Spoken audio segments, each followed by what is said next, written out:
Positivity Talks. Conversa com quem tem o que dizer. Com quem tem o que dizer de bom, olha ela aí, sexta-feira é todo seu, toda sua, Flávia Lippe, feliz dia novo. Feliz dia novo. Você outro dia falou pra gente da vontade, que você estava com muita vontade de refletir aqui sobre ancestralidade. Qual é a pegada para você, assim, de saída para esse tema, hein, Flávia? Cara, quando a gente sabe de onde a gente veio, a gente sabe para onde a gente vai, né? É. Porque não existe vida sem entender a nossa ancestralidade, né? E a nossa ancestralidade como humanidade, né? E não como nossos parentes mais próximos, né? Assim, os nossos ancestrais parentes, né? Mas realmente, nosso antepassado, né? A nossa genealogia, o antecedente que localiza todas as gerações anteriores a nosso ser humano de hoje, né? Praticamente a nossa representação gráfica genealógica, né? Se a gente for falar assim, né?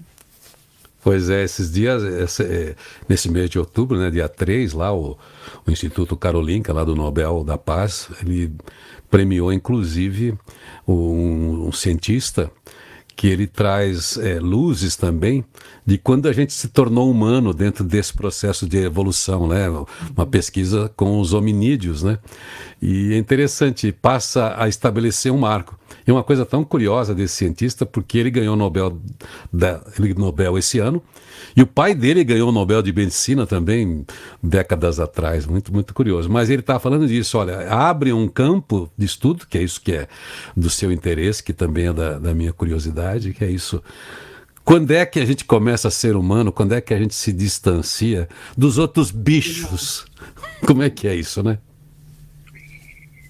Então, acho que a gente começa a distanciar do outro ser humano quando a gente considera o outro diferente de nós, né? Começa aí. E se a gente for olhar numa perspectiva humana, né, a gente tem cores diferentes, mas a gente não pode separar a nossa tecnologia humana de que todos funcionamos igual, né? Porque nós temos que dialogar com isso. O fígado, o pâncreas, todo mundo é igual, né? Assim, são raríssimas as exceções de uma pessoa que tem um problema ali, outra aqui, aquela coisa, né? Assim, mas como raça, nós somos uma raça humana, né? Nós somos uma espécie humana, né? Então, isso a gente for olhando assim, né? É um negócio muito interessante, assim, quando você fala assim, a gente precisa dialogar com o nosso passado nesse sentido. O nosso passado é uma coisa muito interessante de dialogar, né? Isso também é a nossa ancestralidade, né? Pois é, falando dessas origens, é uma das coisas que já há muito tempo, né, quando a gente começou a ter essas pesquisas do DNA que impactou Sim. muito, e me impacta ainda, né? É. Quando o ser humano fica se achando tal, né? Daí vem o cientista e fala assim, olha, o seu DNA, ele é igual 98% ao DNA do rato. O que te diferencia, faz você ser essa espécie, é outra coisa, mas o funcionamento, o igual. equipamento, a parte sistêmica, olha... Por isso que a gente faz pesquisas com remédios, né, os testes em ratos. As pessoas, mas como que faz teste em rato se eu não sou rato? É porque a gente é 98% as respostas do organismo do rato. É claro que tem toda uma... As pessoas não gostam, tem toda uma defesa hoje para que não se faça testes com animais também, respeitando a vida deles. É um conceito muito importante, né? Porque a gente... Você começou a dizer isso, né? Ó, o ser humano começou a se diferenciar do outro e ele se achou também, né? Se achou. E assim, eu não vou nem entrar nas questões dos preconceitos, dos julgamentos, eu vou ficar só na questão de ser uma raça. Ser uma raça. Nós somos uma raça humana, né? Tem a raça macaco, tem a raça cachorro e tem a raça gente. Nós somos uma raça. Né? Quando a gente olha para a nossa ancestralidade, a gente tem a oportunidade de valorizar o passado e a própria linguagem que demonstra o que vai se apresentar para a gente como diversos tempos verbais diferentes que a gente viveu no passado em menor quantidade e o futuro em maior quantidade. Né? Assim, o que você quer fazer, aí você começa a olhar o futuro.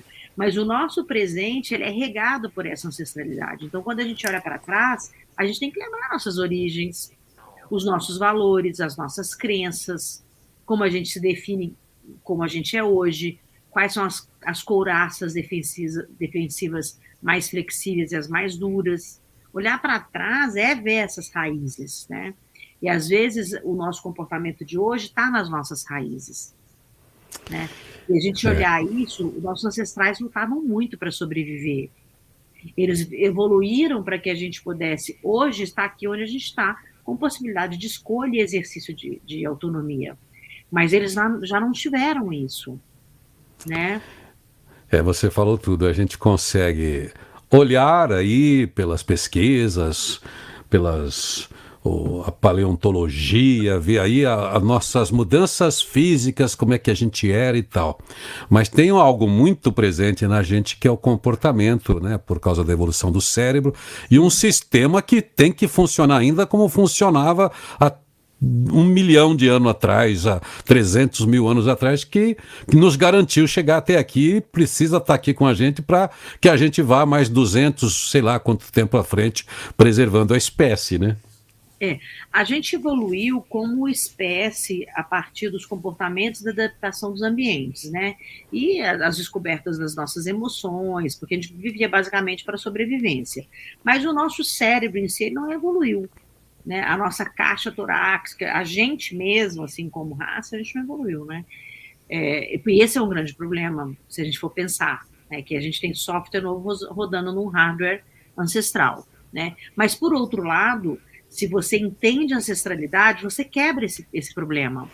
A gente tem que associar a ancestralidade à tecnologia. Vamos pensar assim, por exemplo, tá? As pirâmides do Egito. A gente pode pensar a origem da tecnologia usada para a construção da pirâmide? Podemos.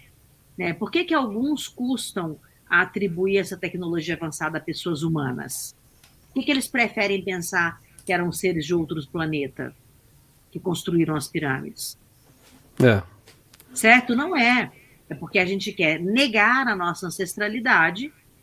Aí entra preconceitos, etc. Inclusive os egípcios são mais escuros, né? Então, assim, a gente tem que respeitar essa ancestralidade, porque aquela tecnologia de construção de pirâmide é muito melhor do que a nossa construção de prédio. E por que a gente acha que foi ET que construiu? Não é. Então, vale lembrar também que grandes matemáticos como Pitágoras, por exemplo, eles foram buscar conhecimento nessas mesmas terras. Né? Então, na África, né, as práticas de meditação, por exemplo, que é um ponto super importante que mostra a nossa ancestralidade, ela é corpo, mente, alma, ou corpo, mente, espírito, né? E a gente percebe como tem diversas especialidades médicas que apontam para um caminho diferente do proposto lá no início da nossa civilização, dos povos, cujo a gente já tinha grandes respostas na Ayurveda, por exemplo. Quando a gente falou no programa passado sobre biohacking, e quando eu falo sobre o biohacking ancestral, é justamente isso, é pegar o biohacking atual, que tem muita tecnologia, devices e aplicativos, etc., unindo ao biohacking ancestral. A meditação é um hack ancestral. Ele não é velho, ele é ancestral. E aí a pessoa vai e coloca como crédito para a Universidade de Harvard. Você entende? É isso aí. Não é? Então, assim, a gente tem que pensar a ancestralidade para ressignificar o que é velho e valorizar a forma que merece, que é do nosso comportamento, da nossa evolução. A árvore, ela levou muito tempo para crescer, para ela se tornar um refúgio para dias intensos de calor, né? O vinho fica lá tempão, não sei o quê, para poder ficar, tem aquelas datas lá, vinho de não sei quanto, que é caríssimo, ficou lá um tempão, né, para poder virar uma degustação. Um livro pode ter sido escrito há séculos e ainda emociona quando a gente lê, né? Então, assim, a gente tem que olhar para esses segredos da vida como o maior hack da existência. Por isso eu falo em biohacking ancestral. O segredo da vida está no biohacking ancestral. Não está em você plugar seu dedo num aplicativo, você compreende? Pois é, Flávio, eu entendo assim, olha, a gente precisa parar com essa mania de achar que a gente é inédito, que chega uma geração sabendo tudo do nada. A gente não tem nada de inédito, a gente tem um ambiente que vai sendo mudado o tempo Todo, né? todo e você chega aparelhado para aquela leitura porque você tem facilitadores, né? Uma criança só aprendeu a lidar com o computador, porque o pai já tinha consciência do computador, a geração dele já tinha fabricado e comprou o computador para ele e falou: oh, isso funciona assim. E ele, como tinha tempo, curiosidade, desenvolve muito rápido, porque ele tem um aparelho capaz de aprender e não é tão disperso quanto a gente, e ele pode colocar foco. Pode ver, quando uma criança aprende a tocar violão, ela consegue tocar desde cedo, ela aprende mais rápido, ela consegue colocar foco. Até porque Se ela também descobre, tá com uma né? cabecinha fresca, né? Isso. Então, quer dizer, mas ela Agora, tá essas com crianças, ela só precisa habilitar, né? Um estímulo para habilitar o habilitar, sistema, porque né? tá ali. É isso aí. Então, Eu acho que uma coisa super importante da gente pensar é que a criança que nasce hoje, que a gente fala, nossa, elas são cristal, elas são brilhantes, elas são mesmo, mas elas são fruto da nossa ancestralidade. é, Elas não são zeradas. Elas não são zeradas. Inclusive, tem pesquisas muito profundas mostrando que a gente carrega no nosso DNA a história dos nossos ancestrais. Não é a respeito de trauma, não é isso. Mas está marcado ali coisas que aconteceram com os nossos ancestrais e até com a nossa linhagem. Então, a nossa é. ancestralidade, ela eterniza a nossa vida, na nossa vida, a presença das pessoas que querem o bem. Entende? Do que querem sobreviver. Porque somos sobreviventes, né? Então, Por esse termo, né? e o bacana disso também, até para deixar claro aqui, para quem leva essa conversa para um outro lado, que fala, então, quer dizer, mesmo a partir da ciência a gente tem um destino? Não. Você tem um hardware, uma condição, e a gente é atualizável. E eu estou me atualizando enquanto eu estou vivo, então você Esse tem é o equipamentos. biohacking. Você Esse é o tem o biohacking. hardware. É isso aí. É isso aí. Utilizar. Eu Não, estou com nada, assim, quando hardware. o médico fala assim para você, nossa, a sua família tem tendência a ser obeso. Já ouvi É, isso, né? Porque realmente na família da minha mãe tem muitos obesos. Eu nunca fui obesa em toda a minha vida. Eu aumentei o meu peso na menopausa por uma série de coisas. Mas eu não estou cravada, você vai morrer agora porque engordou na menopausa. Né? Eu nunca fui gorda, sendo que tenho uma família de obesos, que é a família da minha mãe. Né? A minha mãe nunca foi obesa, por exemplo. Né? Então, tem assim, e o que define isso, na verdade, e os grandes cientistas e pesquisadores apontam para isso, é a sua qualidade de vida define o seu DNA. Né? Os seus então, hábitos definem a sua história. Né? quer dizer, a gente tem características predominantes desde a ancestralidade que são adaptáveis, porque eu é que escolho a utilização aí dos métodos, aí volto para o biohacking, para os dados que eu tenho. Quer dizer, a sua vida é sua vida, não pensa que você tem destino, que você vai ser assim. As características, sim. O sistema, sim, que a gente herda, porque senão a gente não funcionaria direito com tantas exigências, com tantas demandas, seja da nossa sobrevivência em si, quanto para a leitura desse super ambiente que a gente criou como civilização. Então a gente atualiza todos os dias e a disposição para atualização tem que ter a nossa predisposição. A gente precisa querer, tem que olhar o mundo e se atualizar sempre para usar esse equipamento melhor, porque o instrumento, a caixa de ferramenta está aqui dentro, né? Está dentro. Por isso que ela é ancestral. Ela está dentro. Né? Ela faz parte desse nosso mecanismo de existência. Tem uma coisa interessante, só para a gente poder mostrar assim, uma revisão bem sistêmica e sistemática sobre estudos de ancestralidade. Foi feito um estudo, eu não estou me lembrando exatamente aonde, tá? Mas foi feito um estudo entre ancestralidade e músicas. Né? O efeito das músicas na saúde mental. Eu acho isso já uma coisa extraordinária, essa pesquisa, só para começar por isso, né? E essa pesquisa foi publicada na Association of Music Interventions em relação à saúde mental, tá? E é um review bem grande, assim, um negócio bem interessante. A review é quando as melhores pesquisas são colocadas dentro de um lugar e publicado resumidamente lá, né? Isso é um review. E mostra claramente a associação positiva entre ouvir música e ter melhora da saúde mental. Então, se a gente for falar de ancestralidade nesse ponto, você vai ver as pessoas mais idosas, os nossos avós, eles assoviam muito, eles cantam muito. E a pessoa mais velha ensina a gente a cantar para espantar os males, né? Então, quando você lembra de uma música, você canta, assovia aquela música, você está resgatando a sua ancestralidade e melhorando a sua saúde mental. Então, a gente não pode abrir mão do saber ancestral, que é uma capacidade de perceber a oportunidade que os minutos e cada segundo que a gente vive oferece para que a gente seja feliz, né? E a felicidade, ela está nessa chance de poder passar diversas vezes,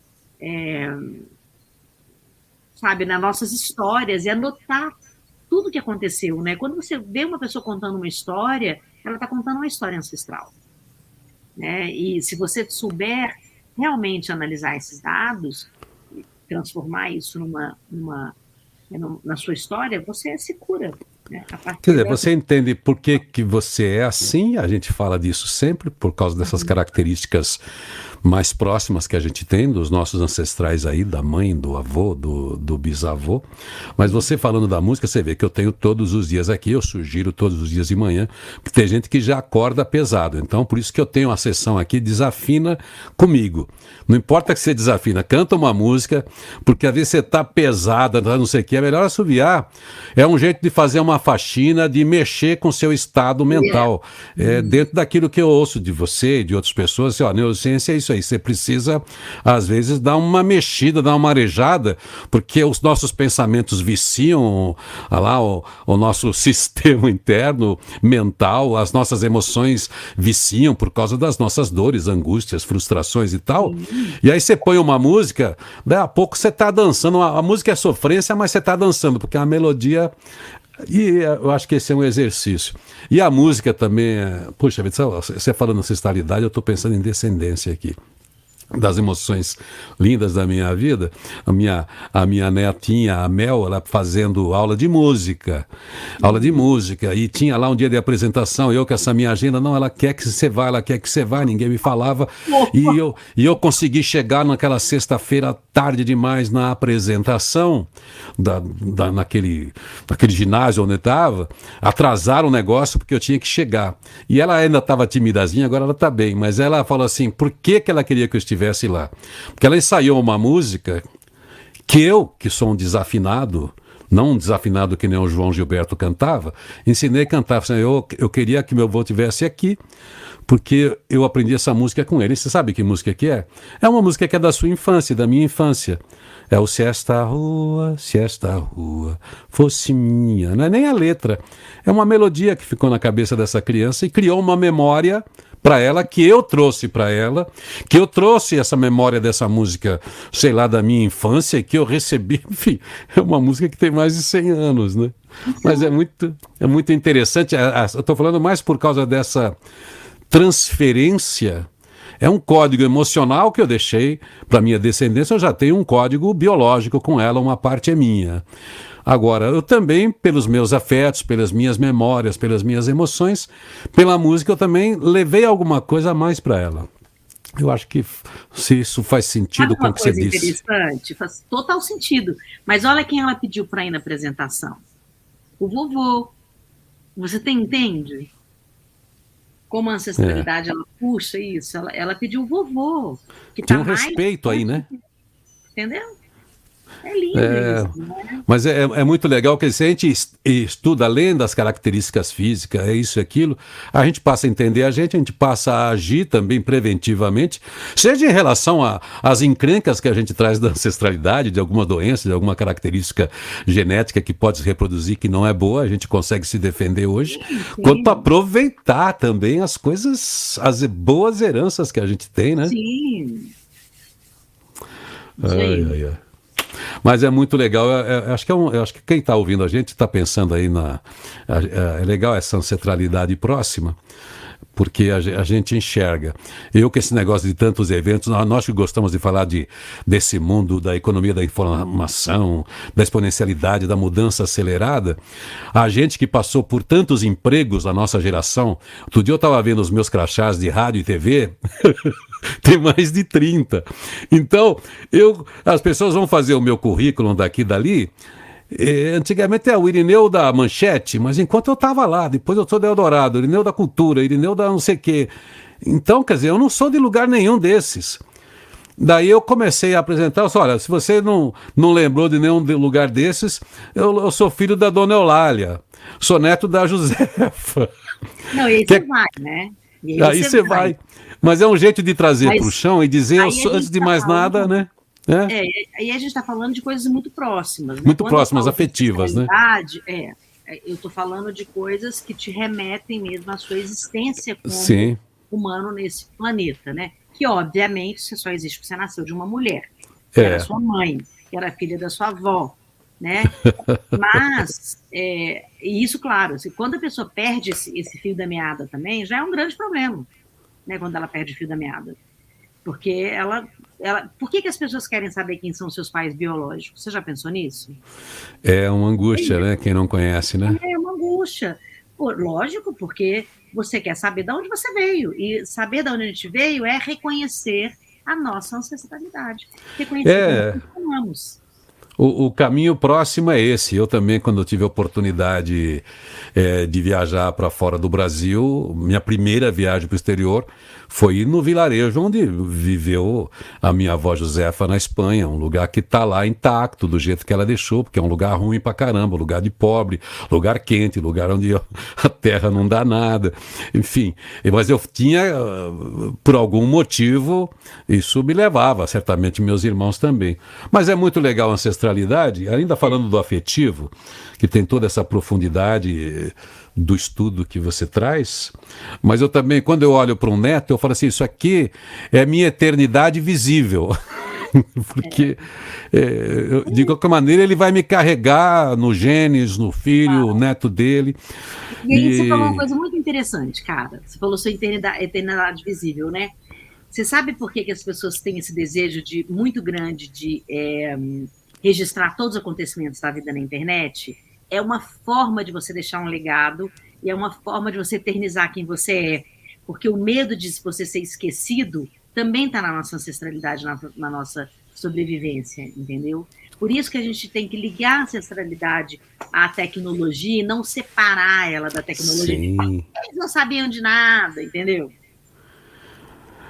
Mas, Flávia, de um jeito ou de outro, eu, você, o índio, o angolano, o japonês, o alemão, o egípcio, a gente estava ali no mesmo grupinho alguns milhares de anos atrás, ali na África, onde apontam, pelo menos. Mas aqui, depois vieram aqui para a América, enfim. Mas parece que a gente estava ali no mesmo lugar. A gente é irmão, sabia? Poxa vida. A gente é brother.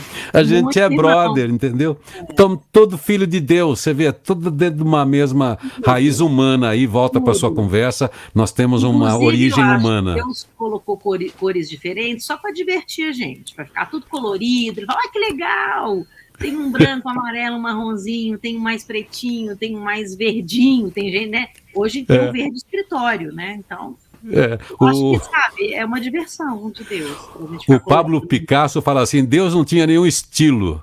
E, aliás, o Pablo Picasso também, ele em todas as linhas de arte, ele fez técnicas diferentes, foi bom em todas. Ele falava assim, Deus não tem nenhum estilo, ele se divertia, ele foi brincando, isso que você falou. Tanto que ele fez uma girafa, fez uma tartaruga, um hipopótamo, um tamanduá, uma formiga. Fez você, quer dizer, esse cara é muito criativo, né? Ele brinca, né?